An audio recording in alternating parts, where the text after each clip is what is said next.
Bonjour, donc aujourd'hui on va voir comment utiliser la calculatrice pour calculer la valeur d'un sinus, cosinus ou tangente en connaissant l'angle, ou l'inverse. Retrouver la mesure d'un angle en connaissant la valeur du cosinus, sinus ou tangente. D'accord? Donc j'ai rajouté cette partie-là, normalement on le fait en classe sans que ce soit mis dans mon cours, donc je l'ai rajouté, ça y était pas dans la première version, je le remets sur le NT dans la nouvelle version. Donc vous pouvez copier ça dans votre cours, ceux qui ne l'ont pas imprimé, ceux qui l'ont imprimé, vous pouvez le copier ou le réimprimer comme vous voulez. Donc, première chose, calculer sinus, cosinus, calcul du sinus, cosinus ou de la tangente. Quand on connaît la mesure d'un angle, on peut calculer avec la calculatrice son sinus, cosinus et sa tangente. Ça c'est la règle. Exemple, si l'angle ABC est égal à 54 degrés, pour calculer le sinus de l'angle ABC, qui fait 54 degrés, on utilise la touche sin sur la calculatrice qui est ici. Donc, première chose, bien vérifier que vous êtes en degrés, sinon vous n'allez pas avoir les bonnes valeurs. Donc mode, shift mode, donc 3 c'est degrés, j'appuie bien sur 3, il y a un petit D en haut, degrés, pareil sur les TI, c'est la même chose. Il faut bien être en degrés. Donc de toute façon vous allez vous rendre compte tout de suite.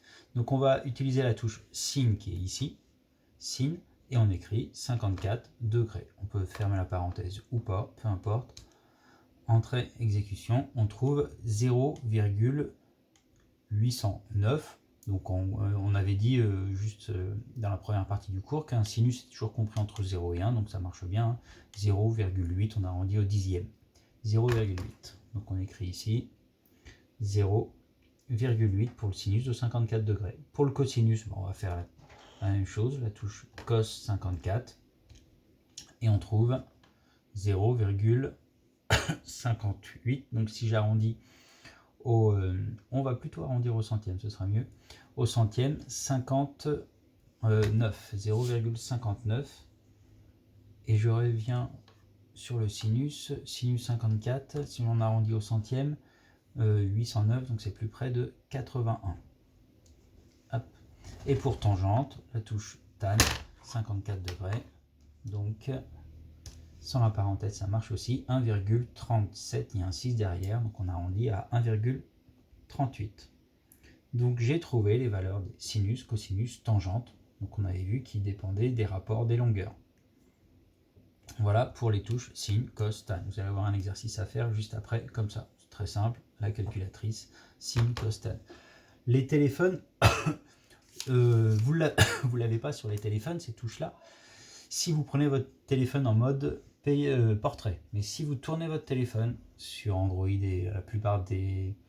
Enfin sur les iPhones et sur la plupart des Android, là vous allez avoir apparaître sin, cos et tan. Ça peut marcher aussi.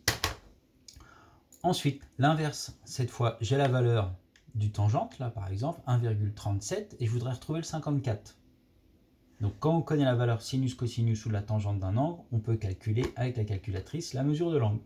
Par exemple, si ici, sinus de l'angle ABC mesure 0,5, je voudrais calculer l'angle ABC. Pareil pour la suite.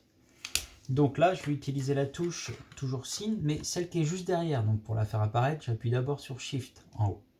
Shift, sin, sin moins 1. Voilà, sin moins 1. Et ensuite, donc 0,5, la valeur du sinus, et ça me donne la valeur de l'angle. 30 degrés. Ça tombe juste. Pour un angle, généralement, j'arrondis au degré près. Ça suffit au degré près. Pour cosinus, je fais pareil. Donc, Shift, cos moins 1. Donc, Shift, c'est sur les Casio secondes, toujours en haut à gauche, c'est pour les TI. 0,5, j'avais mis, hop, et on trouve 60 degrés. Je ne les ai pas pris au hasard, ces deux premières valeurs. Après, par contre, l'autre, je l'ai prise au hasard, je ne sais pas ce que ça va donner. Tan moins 1, donc Shift tan de l'angle 2, et je trouve la valeur de l'angle, c'est un angle de 63 degrés,43, donc j'arrondis au degré près, 63 degrés. Environ 63 degrés. 63 degrés. Et là, j'ai laissé des erreurs. Sin, je vais le corriger sur le papier que vous aurez sur le NT, ce que je viens de le faire, ça. Donc là, c'est l'angle ABC qui est égal à ça. L'angle ABC fait 30 degrés. Ici, l'angle ABC mesure 60 degrés. Et là, l'angle ABC mesure 63 degrés. D'accord? Donc une fois qu'on sait utiliser la calculatrice, il va falloir, dans la deuxième partie, se débrouiller pour décider quelle formule j'utilise quand on va calculer un angle. Par exemple, ici dans la première partie, c'est ce qu'on va faire. Et dans le dernier exercice que je vais vous donner, vous allez devoir trouver quelle formule on peut utiliser.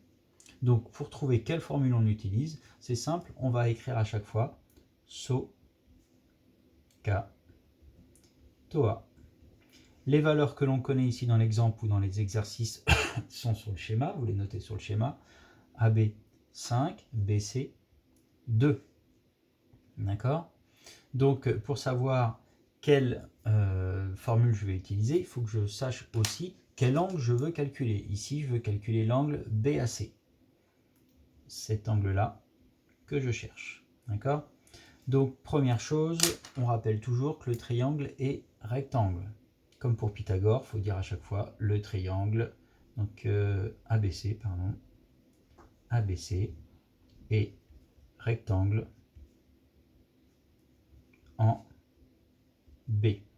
Et ensuite, on va s'arrêter simplement à cette formule-là, à cette ligne-là, on fera la suite après. Je vais prendre mon surligneur vert et je vais surligner ce que je connais. Donc par rapport à l'angle que je recherche, je connais AB, c'est le côté adjacent. A, je le surligne. Ici, il n'y a pas de A. Ensuite, je connais BC, c'est le côté opposé. Donc je surligne le haut. Ici dans TOA et ici dans SO. Je vais maintenant utiliser mon stylo rouge pour voir ce que je veux calculer. Je veux calculer l'angle. Donc j'aimerais bien avoir le sinus, cosinus ou tangente. C'est ce que je recherche. Quand je connais la tangente, on a vu juste avant qu'avec la touche seconde tan, je vais pouvoir trouver l'angle. Donc je cherche la tangente, je cherche le cosinus ou le sinus, peu importe. Donc pour trouver quelle formule je vais prendre, je vais prendre la formule où il y a deux choses en vert et un en rouge. Donc ici, je vais utiliser TOA. J'écris ma formule. Tangente de l'angle BAC. Comme pour Pythagore, j'utilise les lettres dans la première partie. Tangente de l'angle BAC est égale au côté opposé, c'est BC sur le côté adjacent AB. Et voilà, on s'arrête là pour les exercices qu'il y a à faire. On verra après comment calculer l'angle. Ça va être dans le prochain parcours. Donc maintenant, les 3 exercices à faire. Bon courage!